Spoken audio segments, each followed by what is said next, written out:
Alors, le pays est à la recherche de lendemains meilleurs, évidemment, y compris un statut de High Income Country, à échéance plus ou moins brève de 2020. C'est derrière la porte.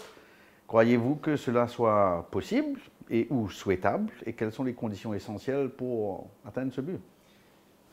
Alors, je n'ai pas en tête la définition de High Income Country, mais je pense que mathématiquement, à l'horizon 2020, je crois que c'est plus ou moins possible, puisqu'il faudrait 10 ou 15% de croissance sur les 5 années à venir pour arriver à cet objectif, si mes maths sont bons.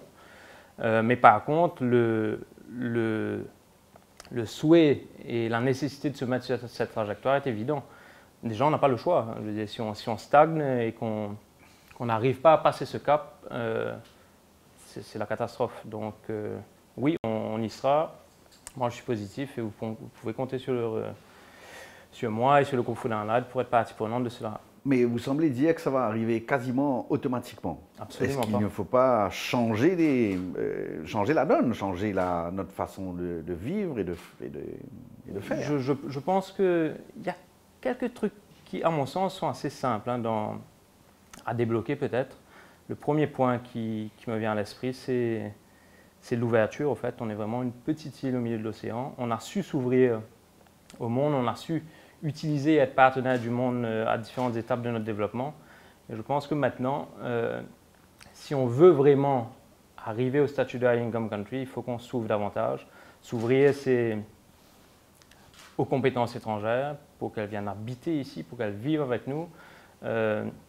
Ouvrir et continuer l'ouverture de nos frontières qui le sont déjà beaucoup. Améliorer la connectivité. Quand je parle de connectivité, évidemment, on parle beaucoup de connectivité aérienne, connectivité IT, en termes de communication. Donc pour moi, le mot ouverture, en tout cas, ouverture des esprits, encapsule beaucoup. Ouais. Sans doute. On a récemment suggéré qu'à Maurice, on devrait faire plus d'enfants pour répondre aux défis d'une population vieillissante, d'un fonds de pension national qui sera sous pression et d'un PNB qui doit croître. Le système de capitalisme libéral est quelque part ancré sur la croissance. Autant on peut comprendre l'argument strictement économique. La croissance doit-elle et peut-elle être à l'infini? Si on rentre dans de la philosophie, je crois qu'on est là pour bien longtemps, mais heureusement ou malheureusement, je ne sais pas, parce que je n'ai pas l'intention de rentrer peut-être dans un débat de modèle de développement, mais je pense qu'aujourd'hui, le moins mauvais système, sinon le meilleur, c'est le capitalisme, puisqu'il se base quand même sur la liberté individuelle, la capacité d'entreprendre, l'envie d'entreprendre et la rétribution pour chacun qui entreprend d'être rétribué à juste valeur de ses efforts. Donc, si ce modèle est le moins mauvais, on est dedans. Oui, on a besoin de croissance pour que tous ceux qui arrivent sur le marché du travail et tous ceux qui viennent remplir la baignoire du pays puissent s'en sortir. Donc oui, il faut de la croissance. Mais la croissance à l'infini pompe aussi la planète. À un moment donné, il y a des questions de limits to growth qui se posent. Tout à fait. Enfin, je crois qu'il y a les modèles de croissance par rapport à est-ce qu'une entreprise ou des industries apportent plus de bien que de mal. Il y a toujours un trade-off entre ce qui est produit, ce qui est créé et l'impact sur la planète, sur les différents stakeholders.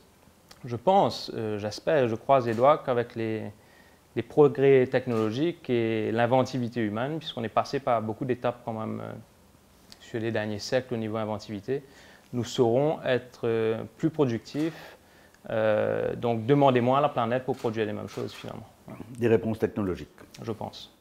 Après les outils de fièvre afteuse sur le cheptel bovin, celle de la salmonelle sur quelques poussins et poulets, l'enquête de l'Express en janvier 2016 sur les taux de pesticides dans nos légumes, les références épisodiques aux hormones et aux antibiotiques dans l'élevage, la demande grandissante du consommateur qui peut se le permettre pour du bio, ne peut-on pas dire que le consommateur sera de plus en plus exigeant à l'avenir? Votre groupe en est certainement conscient. Est-ce qu'il y a des plans particuliers sur l'avenir pour y répondre? Je crois que les quelques exemples que vous avez donnés remettent vraiment au centre du débat le sujet de la biosécurité. Et nous, au niveau du groupe Food & Light, depuis les premiers jours, tout ce qui est biosécurité qualité dans les élevages, qualité du produit final pour le consommateur était au centre de tout ce qu'on fait. Donc on se sent totalement prêt, non seulement aujourd'hui pour répondre à ces attentes, et on le fait déjà, mais aussi pour aller un peu plus loin par rapport à des attentes encore plus élaborées ou encore plus, comme vous utilisez le mot bio, encore plus vers le bio. Donc on s'équipe. Je pense que ce sont des attentes légitimes des consommateurs et ça va vers le mieux. Donc dès qu'on va vers le mieux, on répond présent. Certification par tiers, par des laboratoires indépendants par exemple? Ah oui, tout à fait. Non, mais ce genre de démarche, je crois que pour qu'elle soit crédible et forte à l'échelle d'un pays, doivent être certifiées par des laboratoires indépendants. Mais sur ce point, si vous permettez que je termine, j'ai vu hier ou avant-hier que, enfin, le MORIGAP, qui était la certification indépendante pour l'agriculture raisonnée, l'utilisation de moins de pesticides, les périodes de rémanence, etc., a été adopté. Donc je crois que c'est déjà un bon pas pour le pays en lui-même. Ouais. Espérons-le.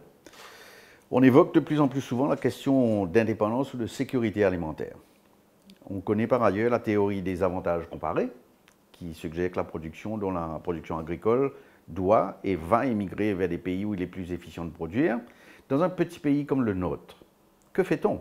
Faut-il produire et protéger, y compris les emplois en cas de nécessité, ou devrait-on systématiquement importer si c'est moins cher et trouver d'autres avantages comparés pour nous occuper? Je pense que cette théorie des avantages comparés est déjà un peu has-been, puisque si vous voyez bien au niveau mondial, après toutes les grandes phases de mondialisation qu'on a dit que le Brésil allait produire telle chose, les États-Unis telle chose, l'Australie et la Nouvelle-Zélande le lait, etc. Ça s'est passé, basé justement sur des calculs économiques. Mais on avait peut-être oublié dans ces grandes théories le plus fin, l'humain, le local, le sentiment. Et moi, je suis assez heureux de voir qu'au fait, on est en train de backpedal un peu sur ces sujets-là. Et que ce soit sous la pression des consommateurs et des parties prenantes, ou des logiques économiques différentes, on revient de plus en plus vers le local. Et je crois que pour Maurice, c'est excellent, puisque on ne peut pas se dire indépendant. On est super, une île au milieu de l'océan, grande indépendance, mais au fait, on a besoin de tout importer. On est incapable de manger quelque chose de produit localement, et ce serait dramatique si on en arrivait là. Donc je crois que tout ce qui aide à vraiment pousser la production locale est souhaitable à Maurice. Vous avez bien précisé la théorie des avantages comparés. Merci pour votre réponse. Puisque tout est interdépendant et connecté dans un monde fortement déjà globalisé, un groupe comme le vôtre, qui fait encore 50% de son chiffre d'affaires en agroalimentaire, s'est sûrement posé quelques questions sur le plan planétaire. Nous étions 1 milliard d'humains en 1900, nous sommes 7 milliards aujourd'hui, 10 milliards dans 50 ans, et tous nous voudrons d'un niveau de vie amélioré. Selon National Geographic, un demi-milliard d'hommes ont une déficience chronique de leur approvisionnement en eau en 2015. Ils seront 4 milliards en 2050. L'agriculture contribue plus de gaz à effet de serre que tous les moyens de transport du globe réunis. On veut manger plus sain, sans OGM, moins industriel, plus bio. Comment on va réconcilier tout ça?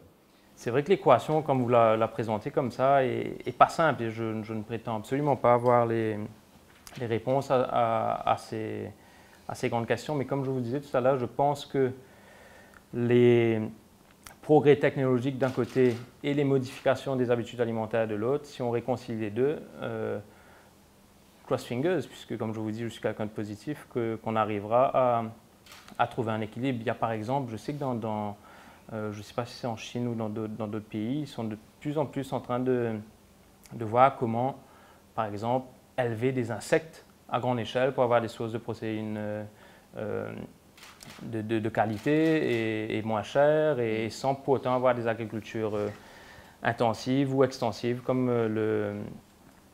pour la viande de bœuf, par exemple. Ouais.